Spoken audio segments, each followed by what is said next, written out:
Good morning, everyone, or good afternoon, depending on where you are. Welcome to the Youth Resilience in the Digital Age Conference.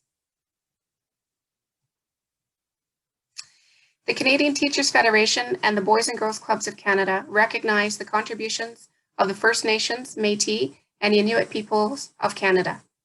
In honor of reconciliation and education, we acknowledge and give gratitude to the Indigenous peoples whose lands we are on today. My name is Therese Lawrence McRae, and I am the moderator for today's webinar. I'm a club support manager for the Boys and Girls Clubs of Canada, and I am based in Edmonton. Before we begin, I'd like to recognize that this initiative was made possible by funding from the Education and Social Development Canada and co-hosted by the Canadian Teachers Federation and the Boys and Girls Clubs of Canada. Please note that today's session is in English, but the platform allows you to listen in French as soon as our interpreters arrive. They're a little bit late getting started, and that will be at the bottom of the screen. A choice of French interpretation will be available. If you have questions during the presentation, please feel free to put those in the chat or the Q&A function, and we will do our best to answer those throughout the session. And also you are welcome to use the chat function to connect with other participants to either share resources or interact with each other. And now I'm glad to welcome Caitlin, Emily, and Abby from Actua. As an educator, researcher, and scientist and science communicator, Caitlin has worked in STEM education for over 15 years in K-12 classrooms and beyond. As the senior manager of education with the nonprofit Actua, Caitlin designs creative, innovative learning experiences for youth and teachers across Canada. Actua's professional development initiatives build meaningful relationships between teachers and post-secondary programs, creating interdisciplinary connections for hands-on exploration. Caitlin's area of expertise include design thinking, digital literacy, including AI, and Indigenous STEM education. She holds a master's in critical and creative thinking from the University of Massachusetts, Boston, and a bachelor honors in science from the University of Alberta, and a Bachelor of Education from the University of Calgary, specializing in secondary science. Caitlin also serves on the board of directors for STAN, Science and Technology Awareness Network, and Two Wheel View. Abby is Actua's new specialist equity education and teacher training. She has been working with the Actua team to lead the content development of the #Actua Cyber Smart project titled Engage, Empower, Connect, E2C, with the goal of equipping youth with the knowledge and skills needed to feel empowered and connected while online. As an Asian Caribbean STEM educator, her goal is to enhance representation, empower diverse learners, and create a positive and impactful experience for all students in STEM education. In pursuit of this goal, Abby completed her honors Bachelor of Science at the University of Toronto and continued to do research surrounding anti-racism education and anti-discrimination in STEM classrooms as a graduate student at the Ontario Institute for Studies in Education. This education and demonstrated passion about diversity, equity, and inclusion informs her engagement not only in various Actua projects, but also in Toronto and district school board classrooms and STEM outreach with the University of Toronto's Engineering Outreach Office. Emily is the coordinator for both Actua's National Girls Program and Future Skills Training Program. Emily has been a leader for #Actua Cyberspace and is the coordinator for the Engage, Empower, Connect project. Emily brings her educational background in equity studies, critical policy, and leadership and K-6 teaching to her work with Actua, as well as her volunteer work in Ontario school boards and gender inclusive health advocacy. Educational leadership, inclusivity, and youth career development are among her key areas of interest and work. Prior to joining the Actua team, Emily has worked with Canadian and international youth leadership organizations and alternative schools. During the conference, Emily hopes to have rich conversations about gender inclusivity, career and skill development, and ways we can care for and support one another. The presentation is called STEM-based Cyber Safety Education. Welcome to Caitlin, Abby, and Emily, and thank you for being with us today. Thank you so much. That was such a great introduction. I'm just going to begin sharing my screen right now. So in a second, you should all be able to see some slides.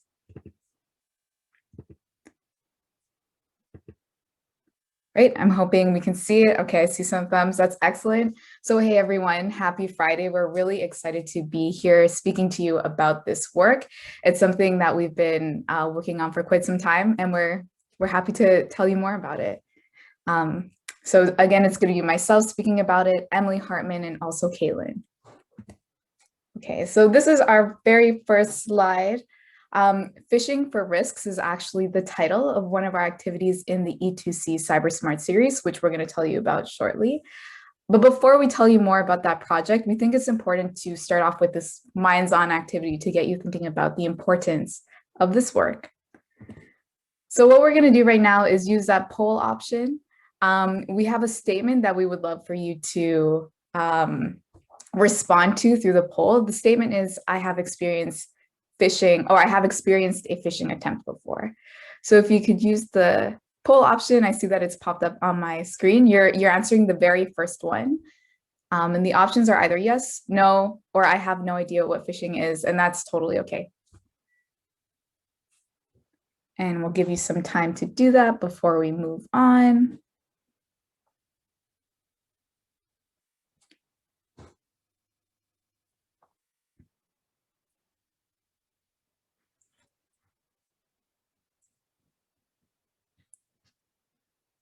So I'm not able to see the polling answers as of right now. I guess that's something that pops up once the poll is done, but we'll give you some more time. I'm seeing some nods from Caitlin. Okay, some more time. So please take your time. Again, if you don't know what phishing is, that's all right. We're going to tell you more about that very shortly. I think the nodding was, Dina, you were saying that we can see the results not at the end of the whole thing, right? Yes, I believe so. Okay, so we should move forward and we'll reveal the results at the end. Oh, love that. Okay, excellent. Yeah. So I have a suspicion that many of us have experienced a phishing attempt before. It's something that is very rampant right now, especially during the pandemic. So I'm going to move on to the next slide.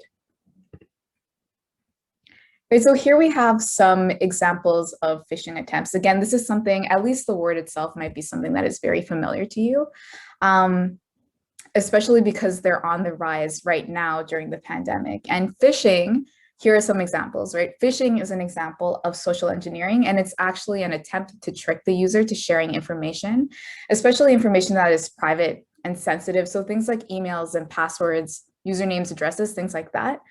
And that is so that they can gain access to our information, to our accounts, to our money, and even to do things like create chaos, right? So that is really what phishing is. And you may have seen these exact examples before. Maybe you've seen it in your personal email, something that was sent to you from a bank or a school with spoofed credentials, or maybe it's something that's popped up when you visited a certain website, right? These are all very relevant attempts that youth are probably experiencing right now. And if they have not yet, they will in the future. So to really look at how deceiving these attempts can be, we have another activity for us to do. So these attempts are not only deceiving for us, but also for youth, right? So we want to do an activity together to determine which communication in the examples that I'm going to show you shortly are a phishing attempt or which is legitimate. I'm going to pull it up on my screen. Usually what I would do is answer based on majority vote. I don't think we're going to be able to see the answer, but maybe you can put your answers into the chat. And Caitlin and Emily, you can give me a heads up on what to vote. Okay, cool. So I'm going to put this up on my screen right now. Okay. Caitlin and Emily, are you seeing the quiz right now? Amazing. Okay, so everyone, we have a little quiz. I'm not going to be marked or anything on this. We're just basically trying to see if we think that these examples are a phishing attempt or not. Is Abby, it phishing or is it legitimate, right? I know Emily said she could see the quiz. I can't see the quiz. So I'm not sure. Emily, are you seeing the quiz and it's just me? Nope, I can see the poll, not Poll, yeah, not but our yeah, phishing not quiz. the Sorry, not the no. website. Yep. Hi, Mohammed here. May I have the host to just activate the translation, please? Are you already started the meeting? Yes, I don't know who the host is though. Ah, okay, hold on. I think it's getting sorted. Thank you. Nick, okay, thank you. Sorry to this. Okay, thank you. No, I'll it's put that in no, the that's background. good. Thank you for flagging that. No, that's important. Thanks, Nick. Okay, so to confirm, you're not seeing the phishing quiz right now. Not yet. Oh, interesting. Okay, so I think I'm going to need to present something else. I think I'm going to need to stop sharing and share a different screen. Thank you everyone for your patience. I'm just going to jump here now. Select. Are we seeing it now? Emily, Caitlin. Yes. Yeah, we got it up. Amazing. And I think your idea so for everyone, if you just vote in the chat, we'll forget about the polls because it's not there. Yeah, we want to know your feedback right away. So maybe just we'll use the chat as a way of if you're able to put in the chat whether, well, Abby will prompt you, but I think that's what we'll do. Yeah. Yeah. Cool. Yeah, love it. So that's going to be our game plan. We're going to use the chat so that we can see your responses in live time rather than at the end. But basically what we have here is either a phishing attempt or it is something legitimate. And before you make your decision, before you put your answers in the chat, I'm going to show you some more content that's important to look at before you make that decision, right? So this is a real email sent to us from Luke Johnson, and it has to do around something with department budgeting, right? So I can actually check to see that they sent it to my email, which is actua@gmail.com. This is not a real email, but this is the email I put down, and it was sent from someone named Luke Johnson, right? I can check things like the URLs just by clicking on it. So if you look at the bottom left of the screen, you should be able to see it goes to a certain drive google.com/luke.johnson, right? And I can also click on this and it does the same thing. You can see the different links. So I want you to take all of that information in before you decide whether you think it is a phishing attempt or legitimate. So maybe in the next couple of seconds, you can begin sharing your answers right now into the chat, and Caitlin and Emily will keep me updated. And then I'll vote based on what we say. Ooh, so far we're about 50-50. Couple more saying phishing, but we've got quite a few saying legitimate as well. I'll give everyone another minute to just send in their responses before we vote on this quiz. Thanks, Em. No problem. Send in your answers, real or phishing.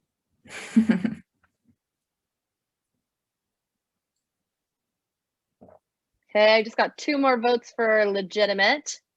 Okay.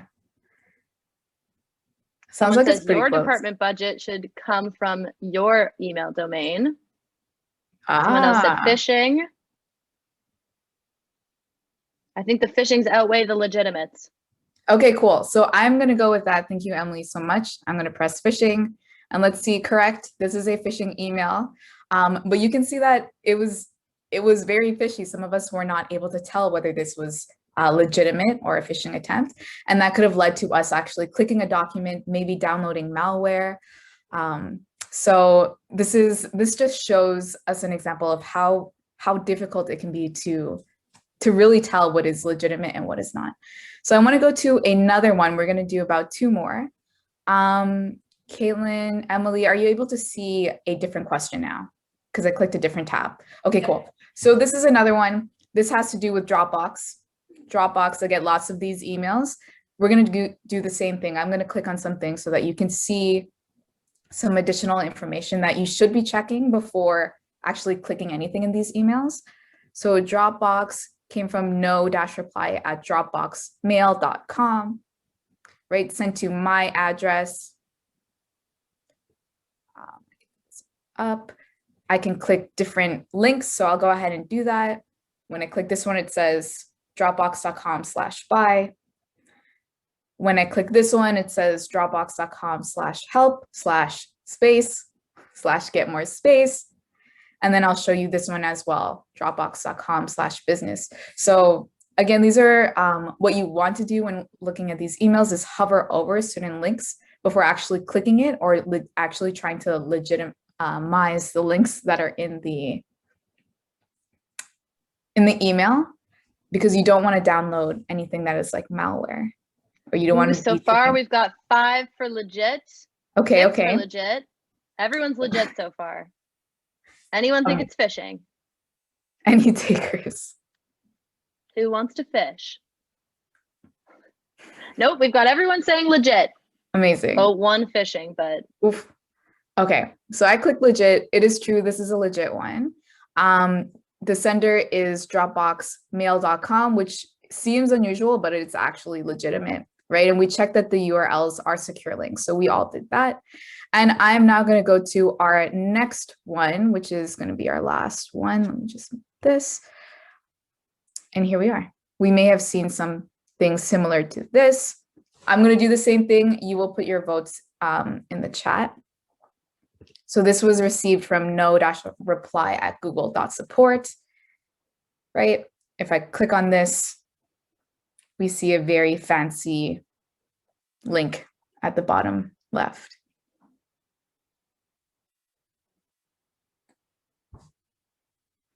So that's some information to help you make your decision.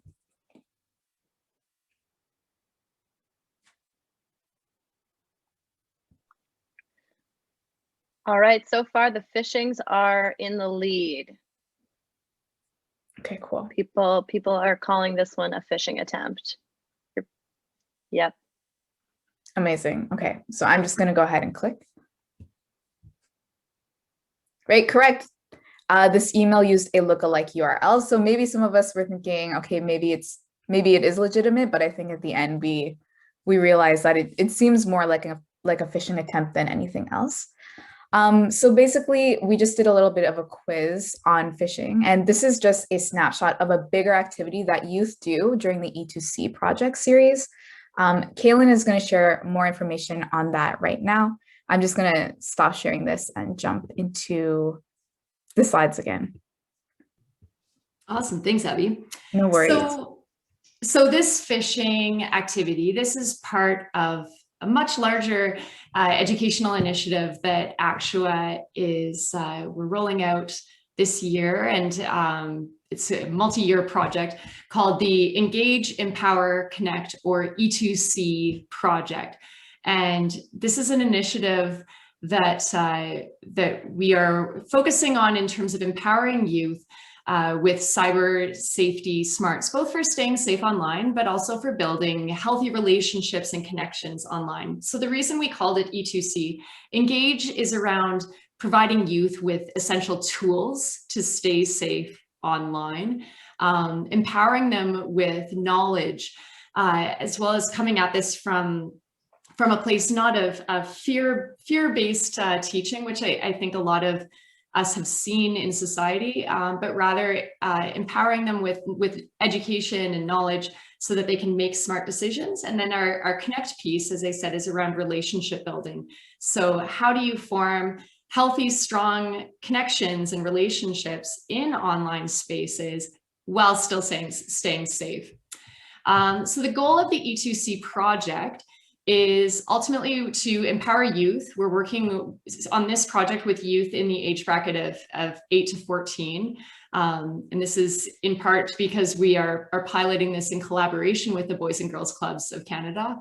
And so the clubs that we're working with, these are the ages of the youth, but we're critically assessing their online interaction and risks.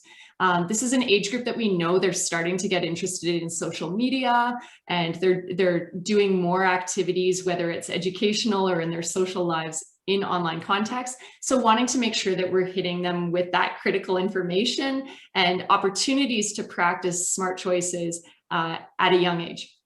So the way we're doing this, we have currently virtual programming, and so working with clubs online, but everything is hands-on and interactive, giving youth a chance to learn by doing. And this initiative is part of our digital skills and coding education. So there's a lot of technical know-how that we are providing as part of this. So Actua is a STEM outreach organization, and digital skills, coding, technology is really at the core of our work. So E2C is part of that technical skill set where we're helping youth actually learn about cybersecurity careers and the skills that they would need to be pursuing paths in these futures. But it also has significant connections to our National Girls Program. So I'm going to pass it to Emily to talk a little bit about how the E2C project ties not just to technology, but also is addressing some of our goals with our National Girls Program. Thanks so much, Caitlin. So I'll tell you a little bit about the image in this slide. And this is an image where you can see youth working with technology, working collaboratively with one another. You've got a trained instructor standing behind them there to support. And this really gets at what the Actua experience is all about. And so this is really at the heart of what E2C is trying to do. It's trying to connect youth with an emphasis on girls and gender expansive youth in meaningful ways to learn about cybersecurity so that they can protect themselves online and feel empowered to learn and exist and potentially have future careers online as well. Like Caitlin said, this is really aligned with Actua's National Girls Program and our core principles of that program. So if you can click onto the next slide. Thank you, Caitlin. So Actua is a STEM organization, and one of our pillar national programs is our National Girls Program. And this program has been around for more than 20 years, where we seek to engage girls in high impact STEM and digital skill learning. So these are our 3 principles, and they're really the way that we frame the National Girls Program. In terms of accessible learning and exposure, Boys and Girls Club participant youth who are involved in the E2C pilot will have free access to the virtual club, which is such an important part of our goal to be inclusive when exposing youth to digital skill learning. In terms of social support and encouragement, this is such a central part of the program, and we're working on actively building in moments of safe virtual connection between youth who we know are struggling, especially now in the context of the COVID pandemic.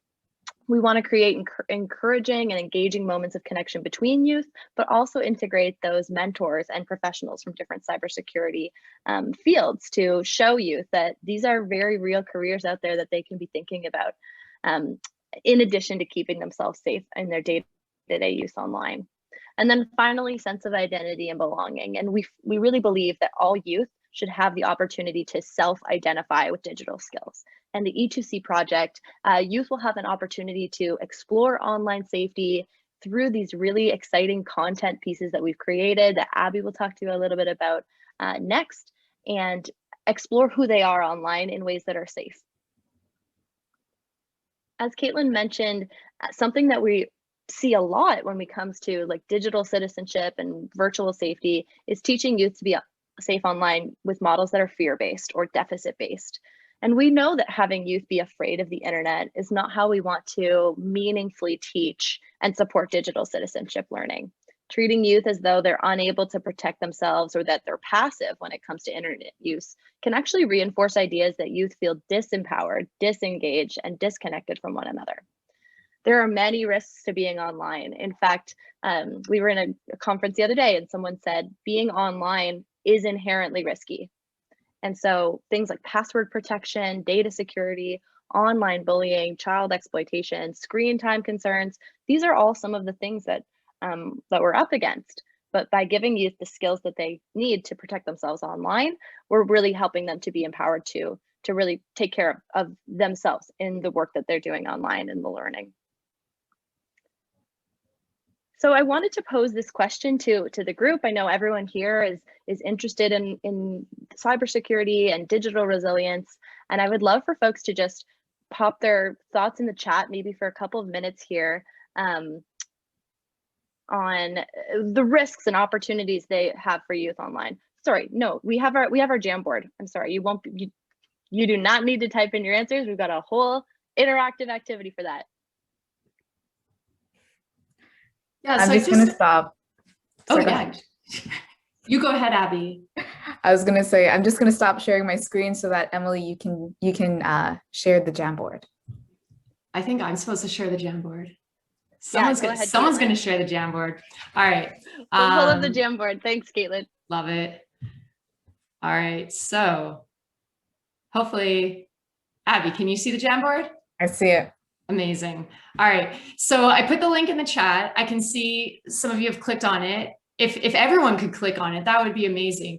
So what we wanted to do is have it, we're trying to make this as interactive as we can. I know there's still limitations, but so this is our way of capturing some of the ideas, and we'll use this a few times, but just stay on the first slide for now. So on the left-hand side, you can see what are some of the risks, and then on the right, what are some of the opportunities. So if you are not familiar with Jamboard, it's super easy. You're just going to click on this white square that has a couple lines there. That's your virtual Post-it note.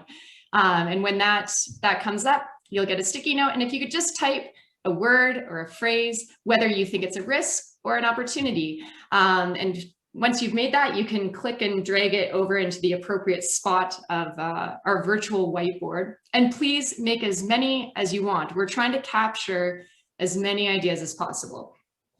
So we're going to give a few minutes for you to start putting in your thoughts around considering both risks, but also opportunities. And this is especially timely because I know so many of us are doing educational outreach, teaching and learning in online context with young learners.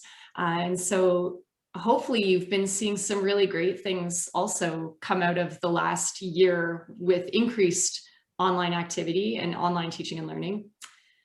So yeah, keep adding your ideas.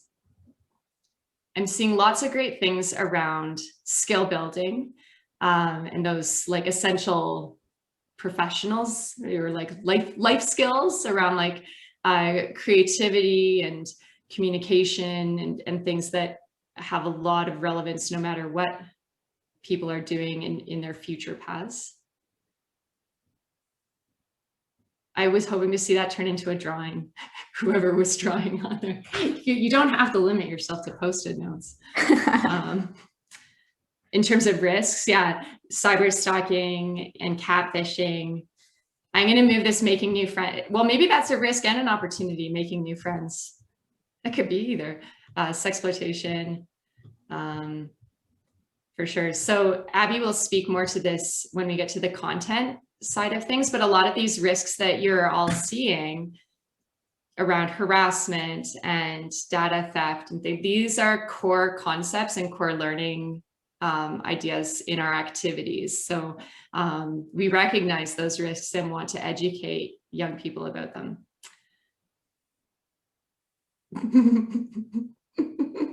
I love it. I like seeing the drawings happen in real time. Okay, I'm gonna stop sharing and flip it back to you, Abby. Yeah, Yeah, perfect. Okay, perfect. Okay. Oh, where did you go? Oh, there you are. Okay. Here we go. So I'm going to be sharing my slides again. And what I'm going to be showing you right now, let's see if you can see it. Are we able to see my slides? Yes, we're good. Amazing. So these are basically the 4 pieces that we have on the move right now. We have our 6-part activity series, which is basically our activities are lessons that have been informed by subject matter experts. They're created for youth age 8 to 14. And they're hitting big topics like online identity and interactions, bias and misinformation online, data protection, netiquette, and of course, best practices that have to do with cyber safety and cybersecurity. The next piece that we have on the go is our educator training and handbook. And this piece is super important to us because we want to position anyone who's using our content to be able to understand the concepts, but also have mindsets in place. So the mindset of using empowering language and avoiding deficit-based language. That is something that's really important when delivering this content, especially when teaching youth. We also have a curated resource library. This is our virtual library, which is going to contain content like lesson plans, different resources, websites to online interactives, things like Google's Interland. So it's going to be a really great resource. And then also our E2C framework. And this is really the guiding framework for the entire project. This is why we're here today. And everything we're talking about in this session is based on the framework. And you can find that framework on the website actua.ca/online safety. I do want to speak a little bit more about the framework. Basically, it was based on the collective expertise of different subject matter experts, and we were able to pull together big ideas and themes and learning outcomes together on this framework. And we were also able to make curriculum connections to that. And here are the big themes. Again, we have engage, empower, and connect, and the themes below it are what informed the creation of the activities. You'll find these in the different activities that we've created. So I'll give you a moment to look at this. And you'll see that there are connections you can make from this to the Jamboard that we just did. And you can also, again, find the framework on our website. And the E2C experience is another thing informed by the framework, right? So we have 6 activities, they're each about 1 hour long, and each of them include the following: critical knowledge piece, which is where students are reflecting on their own experience, but we're also providing prior content, background information so that they can make new connections. That's the critical knowledge piece. We've made sure that we've built in and crafted gameplay, and that is how students or youth interacting with this work they're gonna be able to build some skills. And then also career connections is a really big thing for us. As Emily mentioned earlier, we want youth to be thinking about the different careers that they can go into when interacting with cybersecurity and cyber safety. Okay, so that was the E2C experience. And what we'd love to do right now is take you through a portion of the E2C experience. We have a activity called Web Detective, right? So I want to look a little bit deeper into this specific activity. And what this activity does is get us looking at misinformation and bias, but also artificial intelligence. And what that does is it gets youth ready for a bigger discussion on strategies to determine fact from fake, but also the social implications of distributing content that shares bias and misinformation. So that's the goal of this specific activity, and we'll take you through that a little bit right now. This is our last poll, so maybe we are able to do the poll, and then we'll get the responses. Caitlin, Emily, what do you think? I think so. Yeah, I did tell Therese that we didn't need it. Oh, never mind. Oh, there we go. We got it. Okay, great. Amazing. So the statement that you're responding to, like, how much do you agree to the statement, is the internet is a wonderful place to find information. And if you agree with it, amazing. Maybe you strongly disagree, or you're neutral, and you might have an edit to the sentence. You can go ahead and pop that into the chat, and we'll take a look.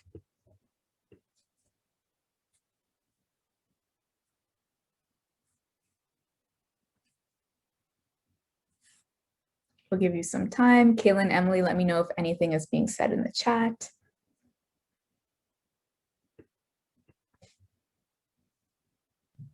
There's nothing yet. That's okay. All right.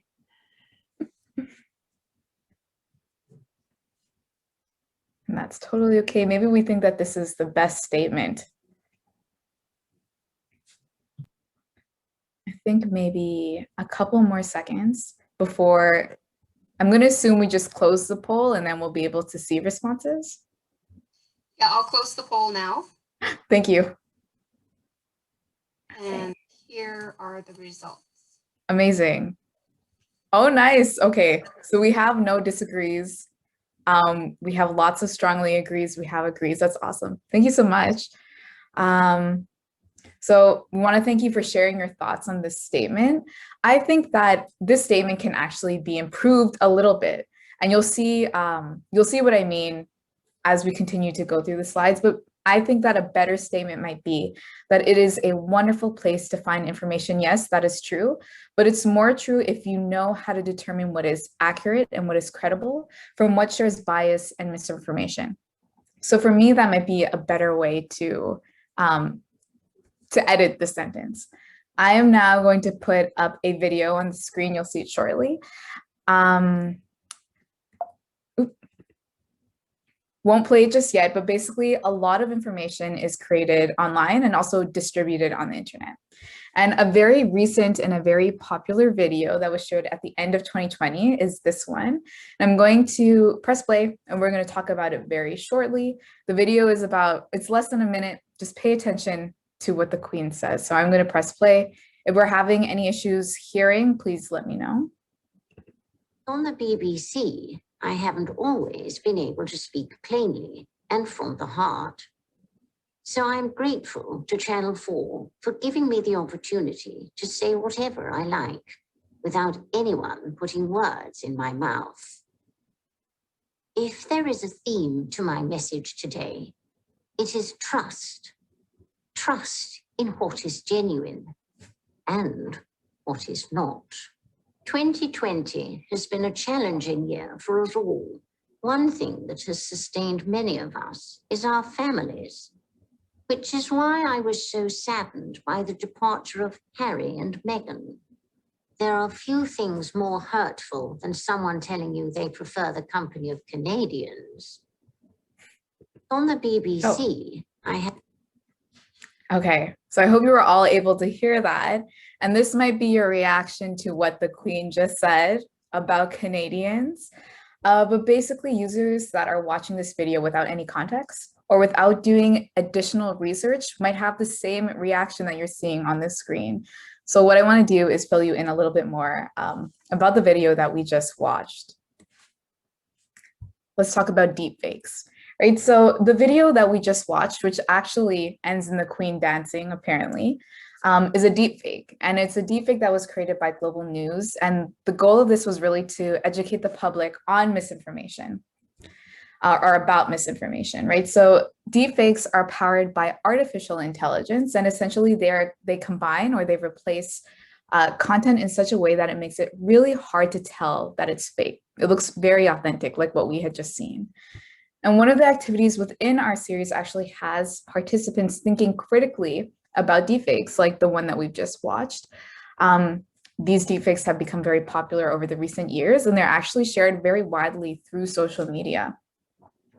What I want us to do right now is actually hop back into the Jamboard. So I'm going to stop presenting my screen. And we're gonna look at a question that's going to ask us about what knowledge and skills we think youth can learn from learning about deepfakes, and we can relate that to cybersecurity and cyber safety, or we can just talk about skills and knowledge in general when it comes to deepfakes. So I'm going to stop sharing my screen so that we can get that Jamboard up. Awesome. Thanks, Abby. Maybe could one of you put it in the link in the chat again, and I will just... Yes. Up. So back to the Jamboard. If you still have it open, great. It's the same one, same link, or else come and join. So if you haven't used it before, just at the top, you'll see this rectangle with 1 out of 6. We're going to advance to 2 out of 6. And we have just a few guiding questions that we wanted to have you respond to, and same thing with the post-it notes, or if you're feeling savvy and good with a trackpad, you can draw or write your ideas. I'm terrible at it, but here, yeah, what skills and knowledge do youth learn when we teach them about deepfakes? So deepfakes is one of the things that we cover in our material, and we see it as an opportunity for teaching and learning. So what do you see as skills and knowledge that would come in an exploration of deepfakes? So I'm seeing a couple critical thinking and creativity, which is definitely, there's an interesting, I've seen a few different examples of programs and ways in which you can help youth to create their own, to like see if they can actually fool others. And that can be a really empowering thing too, to not just identify it, but to understand how are these even being made. There's some interesting things, both like from an art standpoint and like music and videos and different ways in which youth can really be creative, not just in seeing them, but like understanding how those would be made. Yeah, video development and researching, like there's some tech skills here for sure. Vigilance for sure. We'll just spend maybe another 30 seconds adding your thoughts, and then we'll move on to the next one. Sociology, social structures, and social interactions. And I really apologize. The limitations of this webinar format is that we can't invite you to elaborate on what you're thinking, but if you have more thoughts or ways or like resources and examples that you have seen, please just put it in the chat. And also, I apologize, I think some of the chat things, you can't see each other's, but we see them, and we'd love to amplify your perspectives and the things that you're seeing. So if a sticky note is too limiting, put in the chat, because we're watching that too. And we would love to see if you have examples of good educational ways of exploring deepfakes. Okay. So let's move on to a second Jamboard. Unless Abby, Emily, do you want to add anything? We'll keep on. All right. So on the next one, on the third one here. So this, we wanted specifically to have you reflect on the last year. Particularly with COVID, this has shifted so many things in our world, whether you're working in education in a K-12 context as a teacher, or if you're in outreach, whether you're in industry, that you all come from unique backgrounds and experience, and you would have your own context. So we wanted you to reflect on what new learnings, what changes and shifts have you seen in your context over the last year. So in knowing that youth are spending more time online, and this is, because of the pandemic, how have things shifted?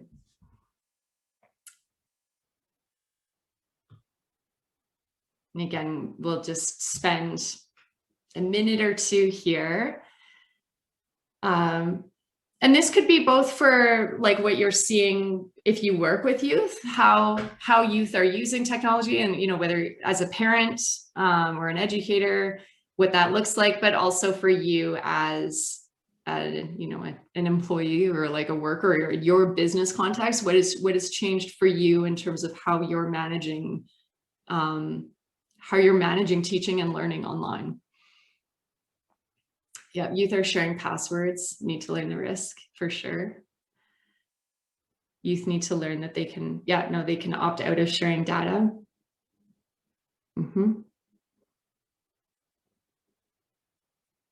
I'd be curious in terms of if there's anyone here who has been facilitating anything for youth online,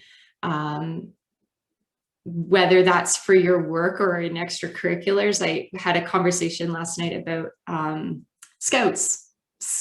scouts meetings and best practices for those. So how do you do hands-on scouting on a Zoom? So yeah, what other learnings have you seen? Difficult to put limits, yes. Yeah. Digital literacy when it's on a digital platform, definitely. And I think there's been time and resource constraints. I think it's difficult to build intentional programming when people are rapidly trying to shift into online environments. Yeah, concerns about screen time for sure. We'll just spend maybe 30 more seconds to add any other learnings. And then we have one last question before we move forward. Internet is a huge issue. Yeah, and especially up north. We, as an organization, we do a lot of work with rural and remote and Indigenous communities where it's not equitable access to internet or technology. It makes it challenging.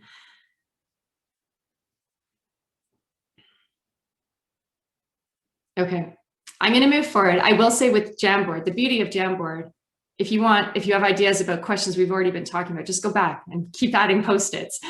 So if you have thoughts about this one or the last question that we asked, you can just keep putting your ideas. I know that's sometimes ideas come to light. I love that people are talking here about legal implications. We won't do a specific Jamboard on that for today, but we have asked different groups about what are the critical things from a legal and privacy standpoint and rights that youth need to be educated on.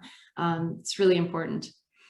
So our last question is around social media, and what knowledge and skills do you think that youth should know about when it comes to social media, or considerations when it comes to social media, particularly when youth may not be of legal, and by legal age, we mean the age that the platform has stipulated that youth should be in order to use their platform. So like the age for Instagram or the age for Snapchat.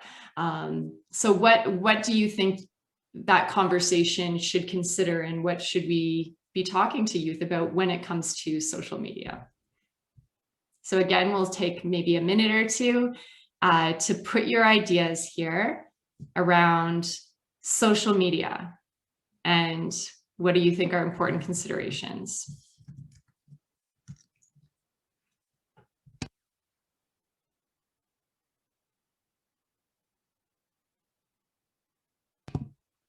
So I'm seeing safety and safe interactions. Definitely, this is a consider. As soon as you're involving people, talking to people, how do you do that safely?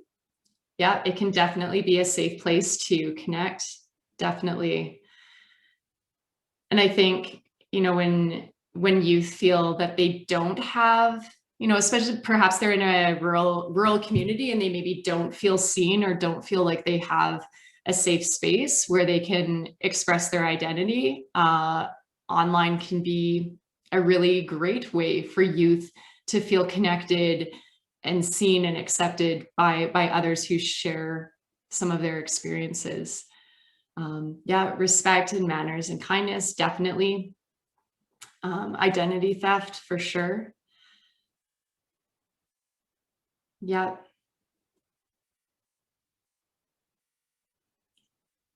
As I'm seeing some of these, I'm thinking, these are just as relevant for adults using social media. This is best practices for being online. It's true, like this echo chamber, and I think we've seen that politically. Some of the risks with social media, how it's not, if people aren't thinking critically, what that can result in. So important to start young. Yeah, shared data is pretty permanent, and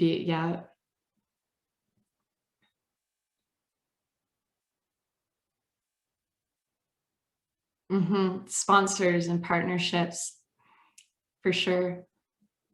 My colleagues were making fun of me this morning for clicking on my sponsored ads, which I do all the time.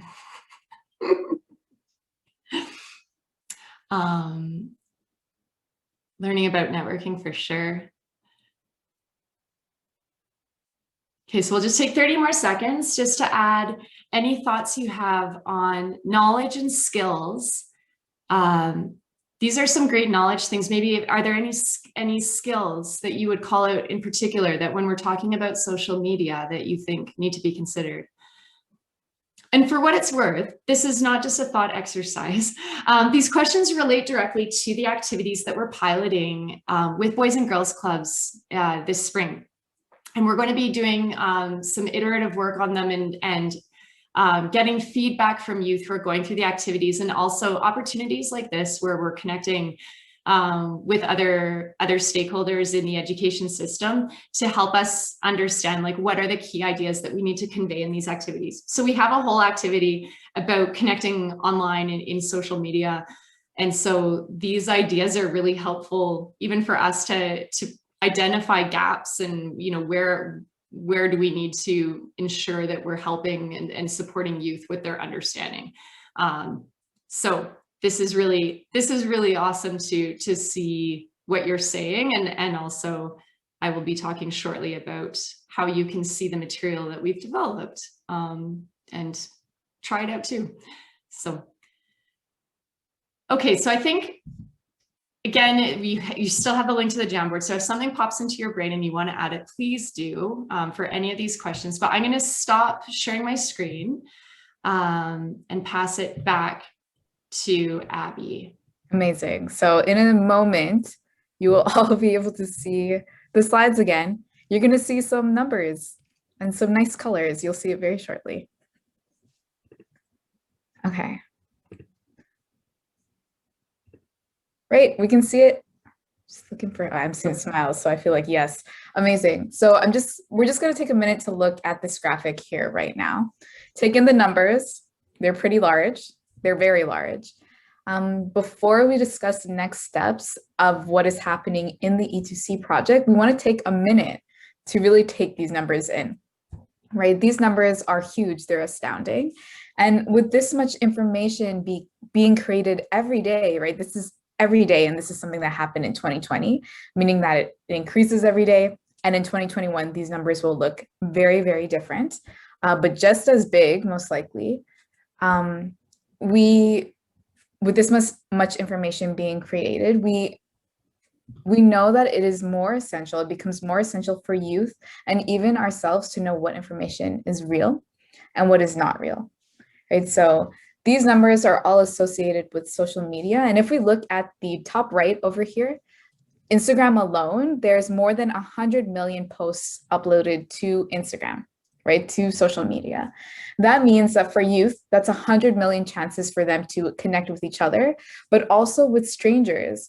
And so how do we support youth and mentor youth to be good digital citizens and connect safely with others online and create positive spaces that are also inclusive and welcoming of others, right? This is a major part of the goal of this project. So what we're gonna do right now is talk about some next steps. So I'm gonna hand the mic over to Caitlin. Okay, awesome. So we just had a few things we wanted to make sure we drew to your attention. So one is, if you have questions about any of this or want to share ideas, thoughts, perspectives, we had really been wanting to hear from all of you, and it's been great learning from the other sessions that are part of this conference this week. But please email our team. You can reach us at teachers@actua.ca. Also on social media, if you follow the hashtag #ActuaCyberSmart, that's where we're sharing updates about this project, especially while we're in piloting and development phase. So you can see some of the things that we're doing in different parts of the country with our national network and how we're rolling this out. In terms of how you might want to get involved or things to stay tuned for, we are really wanting to tie this stuff to relevant careers and to show youth, if they're interested in cyber security and safety and privacy and legal side of things, that there's some really exciting career paths available to them. And so whether that's through mentor events or speaking opportunities, we've been working with a group of advisors who have really supported us in understanding what some great career opportunities are. So we're looking for more of those. So if any of you have ideas or are perhaps someone who feels you would love to be involved in mentoring and speaking with youth, we've got that on the plate for this year. Also, in terms of content advising, as I mentioned, our content is still, we're still getting initial feedback and trying it out. We have it's 6 activities, so a 6-week series of things. So we're looking for input and ideas, and we'll be rolling that out more broadly around. Our goal is May. So if you watch our website in May, that's when those 6 activities will be ready. In the interim, we've got our framework there. We've got the other resources and interactive stuff online that you can check out, but we'll continue adding to our website. And that's available in both English and French. So please take from that and use that in your context. And then we're really wanting to spread this on a national scale with knowledge sharing and advocacy work, and having events like this where we can talk further about this. We just wanted to take a moment just to acknowledge Our sponsors and supporters of this work, Wage, Women and Gender Equality Canada, Enbridge, and Motorola Solutions Foundation. So we're really, really lucky to have some amazing partners on this work, and really grateful that we had the chance to share this with you today. So that's it for our formal presentation, and I am going to open it up for questions in the chat. If any of you have thoughts or questions that you want to share with us, we are open to that. Again, I'll put our email address in the chat. So if there's something pops into your head after, you can reach us at teachers@actua.ca. And yeah, Teresa, if you have last words too, or any housekeeping items, please chime in. Wow, you guys, that was so much fun. Thank you very much to Caitlin, Abby, and Emily, and especially for rolling with the tech glitches we had at the beginning. I hope everyone enjoyed this amazing presentation and for showing us some really great resources and tools that we can use. And we are so thankful for having you involved in the Boys and Girls Clubs of Canada. This brings us to the end of our session, and we invite you to review the resources and recordings of the event on the conference page. And that's there at the bottom, the digitalresilience.ca. And don't forget to tweet about the conference sessions using the hashtag digitalresilience2021 on social media. Again, thank you, Caitlin, Abby, and Emily for answering those questions for us today and for such a great presentation on Engage, Empower, Connect, the E2C framework, a cybersecurity curriculum development guide. It was a pleasure to have you with us. Thank you so much. Thank you. Thank Thank you.